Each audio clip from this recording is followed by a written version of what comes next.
কনকনে ঠান্ডায় অসুস্থ শরীর নিয়ে সকাল থেকে যেভাবে একা হাতে কাজগুলো গুছিয়ে করি। শুভ সকাল বন্ধুরা, আমি টুকুন। আমার এই ব্লগ চ্যানেলে তোমাদের সকলকে অনেক অনেক স্বাগত, ভালোবাসা। কেমন আছো তোমরা সবাই? আশা করছি যে যেখানেই আছো সবাই খুব ভালো আছো আর সুস্থ আছো।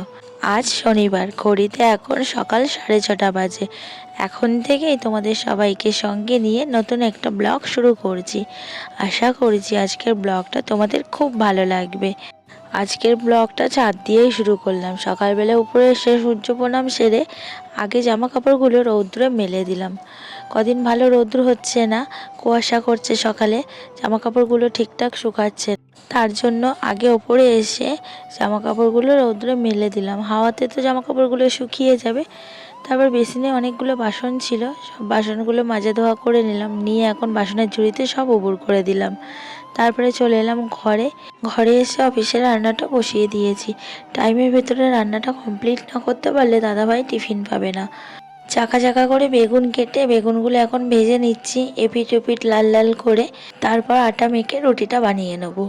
তো চলো তোমাদেরকে দেখিয়ে দিই দাদাভাইয়ের টিফিন বক্সটা। দেখো, এখানে রুটি দিয়েছি, আর এখানে আছে বেগুন ভাজা, ডিম সিদ্ধ,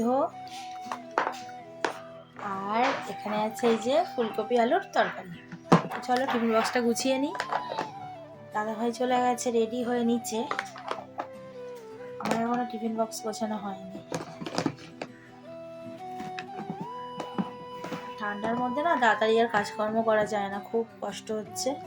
তো তবুও তাড়াতাড়ি করছি, তাও দেরি হয়ে যাচ্ছে।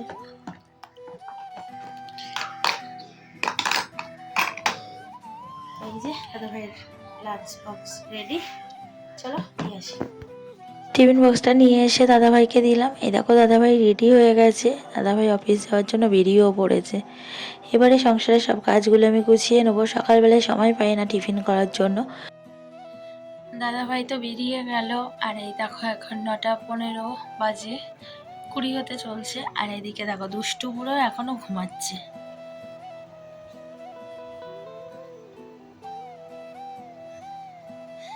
আজকে শনিবার, স্কুল ছুটি, তো এখনো ঘুমাচ্ছে। ব্ল্যাঙ্কেটটা গায়ে দিই, ব্ল্যাঙ্কেটের ওপরেও উঠে বালাপোষ গায়ে দিয়ে ঘুমাচ্ছে। তো ঘুমাক, ওকে আর ডাকবো না, কারণ প্রত্যেকটা দিন তো সকালবেলায় উঠতে হয়, 8টার মধ্যে স্কুল থাকে। তো আজকে যেহেতু ওর একটু সময় পেয়েছে, ঘুমাচ্ছে, ঘুমাক। আমি ওপরে যাই, ওপরে কাজগুলো গুছিয়ে নিই, তারপর এসে ডাকবো। তো চলো, ওপরে অনেক জামা কাপড় আছে, সেগুলো রৌদ্রে বসে বসে এখন ভাঁজ করে নিই।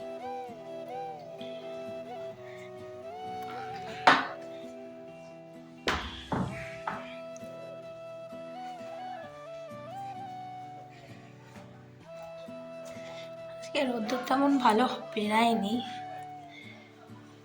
আর এই কটা দিন, পৌষ মাসে কটা দিন আছে, কটা দিন একটু এরকম হবে।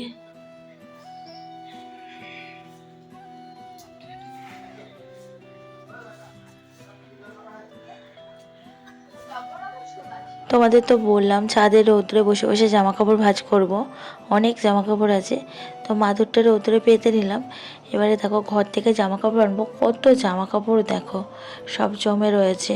কালকে কাচাকুচি করেছি, এক বালতি উঁচু উঁচু, তোমরা তো দেখেছো। সব জামা কাপড় তুলেছি, সেই সব জামা কাপড় আগের দিনের কিছু ছিল, তো সব জামা কাপড় এখন ভাঁজ করে নেবো রৌদ্রে বসে বসে। তো এইটা একটা পাতলা কম্বল ওপরে রাখি, যখন দুষ্টু সই টই কোনো সময় তো গায়ে দিয়ে দিই। তো সেটাই এখন আমি একটু রৌদ্রে দিয়ে দিলাম। আর হাওয়া দিচ্ছে, দেখেছো কম্বলটা উড়ছে, দেখো কত জোরে জোরে, ভীষণ হাওয়া দিচ্ছে। ওপরটায় না খুব হাওয়া দেয়, যার জন্য দাদাভাই ওইভাবে ঘিরে দিয়েছে। কি করবে বলো, না দিয়েও তো আর উপায় নেই। দেখছে তো, সেই শীতকাল পড়া থেকেই আমার শরীর খারাপ লেগেই আছে, সারতেই চাইছে না। তো কিছু করার নেই। যাই হোক, দেখো এখানে জামা কাপড়গুলো সব এখন আমি একে একে ভাঁজ করে নিচ্ছি। আর বেশিরভাগ ঠান্ডার জামা কাপড় আছে, ঘুরতে গেছিলাম তো, সেই সব জামা কাপড় সব কাচা ধোয়া করেছিলাম, সব ভাঁজ করে নিলাম। জামা কাপড় জড়ো হয়ে থাকলে না আমার একদম ভালো লাগে না, আর অনেকটা জায়গা জুড়ে থাকে, ভাঁজ করলে জায়গাটা কতটা কমে যায়। তো যাই হোক, তারপরে রুটি খেয়ে নিলাম রৌদ্রে বসে, একেবারে খেয়ে চলে এলাম ঘরে এসে ওপরে ঘরটা এখন গুছিয়ে নিচ্ছি। আর নিচে তো এখনও দুষ্টু ঘুমাচ্ছে, ওঠেনি। উপরে ঘরটা গুছিয়ে তারপর নিচের ঘরে যাব গোছাতে। তো বলতে বলতেই দেখো দুষ্টু বড়ো ঘুম থেকে উঠে চলে এসছে। তো ওকে পেস্ট ব্রাশ দিলাম, ও ব্রাশ করছে বাইরে, আর আমি উপরে ঘরটা ঝেড়ে নিচ্ছি, বিছানার চাদরটা ঠিক করে তারপর ঘরটাকে ঝাড় দিয়ে নেবো। তো বালিশগুলো ঠিক করে রেখে দিলাম বিছানায়, তারপর ঘরটাকে ভালো করে ঝাড় দিয়ে নিচ্ছি। তো ঝাড় দিতে গিয়ে দেখি পেন্সিল কাটা বেরাচ্ছে, শুধু ঘরের মধ্যে সারা ঘর পেন্সিল কাটা ছড়িয়ে রেখেছে। পেন্সিল কাটা বাইরে আর ফেলেনি, ঘরের মধ্যে ফেলেছে। তো এইগুলো কারুর ভালো লাগে বলো? এত দুষ্টুমি করে দুষ্টটা। যাই হোক, তারপরে ঘরটাকে ভালো করে ঝাড় নিয়ে চলে এলাম বাইরেটা ঝাড় দিতে। বাইরেটা এখন সব ভালো করে ঝাড় দিয়ে নিচ্ছি চারিদিকটা। আর এই বাইরেটা এখন ঘেরার পরে না বেশ ভালোই হয়েছে, ঠান্ডাটা অনেকটা কম লাগছে, মানে হাওয়াটা ঢুকছে না। এত কাশি হয়েছে, এত কাশি যে কথা বলতে পারছি না, কথা বলতে গেলেই না কাশি পাচ্ছে। তো প্রচুর ঠান্ডা লেগে গেছে। ওপরে কাজ গুছিয়ে চলে এলাম নিচে। নিচের বিছানার চাদরটা টান টান করে পেতে নিলাম, নিয়ে বিছানাটা সুন্দর করে ঝেড়ে নিলাম, তারপরে পাশ বালিশটা বিছানাতে তুলে রেখে দিলাম। তারপরে তখন নিচের ঘরটা ঝাড় দিয়ে নিচ্ছি, তারপর বারান্দা সিঁড়ি সব ঝাড় দিয়ে নেবো। আর কালকে ভিডিওতে অনেকেই কমেন্টস করেছো, কমেন্টসগুলো দেখে না আমার এত আনন্দ হচ্ছিল, আমি কেঁদেই ফেলেছিলাম। আর বারবার তোমাদের কমেন্টসগুলো দেখছিলাম যে নিজের লোকরা না এতটাও ভাবে না আমার জন্য, এতটা ভালোবাসাও কোনো দিন দেয়নি যতটা ভালোবাসা তোমাদের কাছ থেকে পেয়েছি আর পাচ্ছি। তোমরা আমার জন্য কতটা ভাবো, এটা আমার কাছে অনেক বড় পাওয়া, অনেক বড় পাওয়া। তো তোমরা আমাকে চেনো না, আমি একটা অচেনা মানুষ, তাও তোমরা আমাকে কাছে টেনে নিয়েছো, এত ভালোবাসা দিয়েছো, এটা আমার কাছে অনেক অনেক বড় পাওয়া। তো চলো তোমাদের নামগুলো নিয়ে নিই। জীবনের ওঠা পড়া দিদিভাই কমেন্টস করেছে, দিদিভাই নিজে আগে সুস্থ হও আর প্রতিদিন গরম জল করে গার্গেল করো, ভাপ নাও। অনেক কাজ করলে তোমার ভিডিও আমার খুব ভালো লাগে। দিদিভাই তোমাকে অনেক অনেক ভালোবাসা আমার তরফ থেকে, এভাবেই আমার পাশে থেকো। স্বপ্না দিদিভাই কমেন্টস করেছে, দিদিভাই তোমার গলা শুনে বোঝা যাচ্ছে তুমি কতটা অসুস্থ, জলের কাজ একটু কম করো আর নিজের খেয়াল আর যত্ন নাও। অনেক ভালোবাসা রইল দিদিভাই। দিদিভাই কী বলবো বলো, সকালবেলা উঠেই আমার জলের কাজ শুরু হয় সে রাত্রির পর্যন্ত।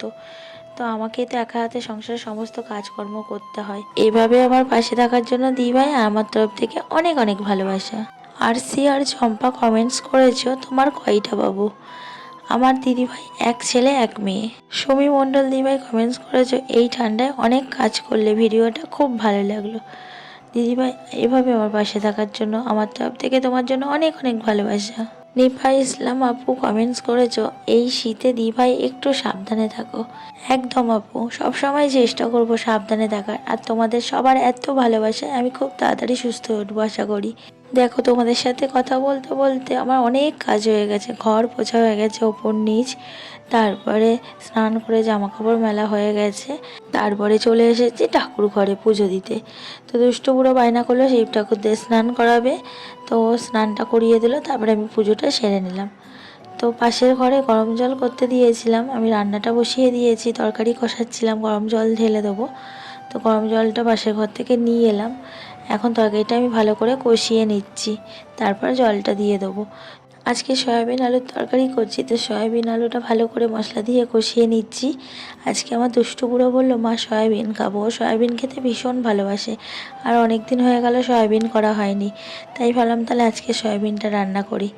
তো এই দেখো বাটি নিয়ে চলে এসেছে এখন সয়াবিন নিতে, ও ভীষণ ভালোবাসে সয়াবিন খেতে, সয়াবিন ডাল এগুলোর ফেভারিট।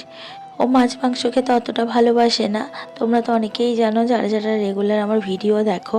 ও মাছ মাংস খায়ই না, মাংসটা একটু খেলেও মাছ একদমই খায় না, ও ডিম সয়াবিন এসব খেতে বেশি পছন্দ করে। যাই হোক, তো তারপরে দেখো এদিকে আমি পাবদা মাছের ঝাল করে নিয়েছি, আর ওদিকে সয়াবিনটাও রান্নাঘরে হয়ে গেছে। তো রান্নাবান্না কমপ্লিট করে দুষ্টু পুরোটাকে খাইয়ে দিলাম, আমিও খাওয়া দাওয়াটা সেরে নিলাম। তারপরে দেখো এখন চলে এসেছি নিচে, তো ওকে একটু শোয়াবো। সেই সকালবেলায় তো অনেক দেরি করে উঠেছে, জানি না এখন ঘুমাবে কি না, তবু একটু না হলে না সারা বিকেল দুষ্টুমি করে, আর এতটাই দুষ্টুমি করে আমাকেও একটু শুতে দেয় না। তো যাই হোক, দেখতেই পেলে অসুস্থ শরীর নিয়ে সংসারের সমস্ত কাজ একা হাতে এভাবেই আমার গোছাতে হয়, আমার কিন্তু হেল্প করে দেওয়ার মতো কেউ নেই। এই সংসারের সকাল থেকে রাত পর্যন্ত A to Z সব কাজ কিন্তু আমার নিজেকেই করতে হয়। যাই হোক বন্ধুরা, ভিডিওটা আজকের মতো এখানেই শেষ করছি, যদি ভালো লেগে থাকে লাইক করে দিও, আর কমেন্টস করে জানিও কেমন লাগলো ভিডিওটা। আর যারা যারা এখনও অবধি আমার চ্যানেলটা সাবস্ক্রাইব করোনি, চ্যানেলটা সাবস্ক্রাইব করে আমার পাশে থাকতে পারো। আর যারা যারা আমার চ্যানেলটা সাবস্ক্রাইব করেছো তাদেরকে অসংখ্য অসংখ্য ধন্যবাদ, অনেক অনেক ভালোবাসা। তো সবাই খুব ভালো থেকো, সুস্থ থেকো। দেখা হচ্ছে কালকে আবারও একটা নতুন ভিডিওতে।